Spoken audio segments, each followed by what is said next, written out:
Mihayag na ang mga suga sa San Pedro Street, Davao City kagabi. Human ang ceremonial switch-on sa bag-o niining linya sa kuryente nga gipaagi ilawom sa yuta. Ang underground cabling project sa Aboitiz Power, DLPC ug LGU Davao ang nagpadugang sa hulagway sa lugar nga walay sagabal sa pananaw ikumpara sa mga linya sa kuryente nga nagbitay pa kaniadto. Miduyog sa seremonya si Davao City Mayor Sebastian Baste Duterte ug mga opisyal sa Aboitiz Power ug ang President ug COO sa DLPC nga si Roger Velasco. We at Aboitiz Power and Davao Light always value our customer. And we guarantee that our services will remain reliable in parallel with the innovations that we implement. And we look forward to seeing more wireless streets in Davao City in the years to come.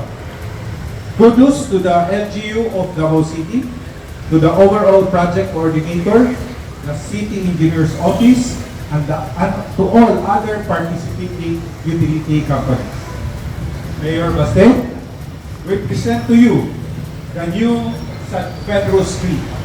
No wires, no cables, and no utility poles.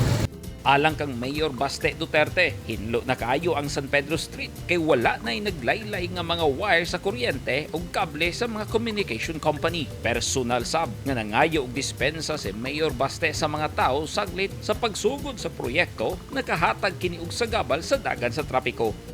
Mas safe, no, it's safer and cleaner to look at ang ato ang street karon. So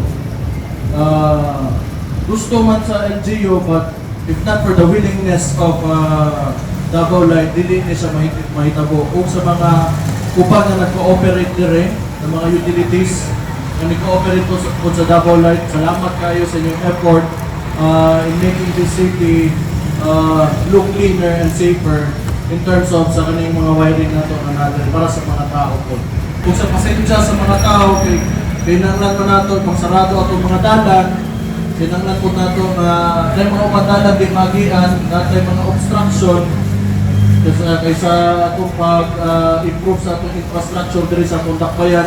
Salamat po kayo sa inyong pasensya. Ang pinaka-importante ganani nga magkasinabot ang tanan, ang tanan ni ginabuhat nato kay para ni sa atong kaayuhan.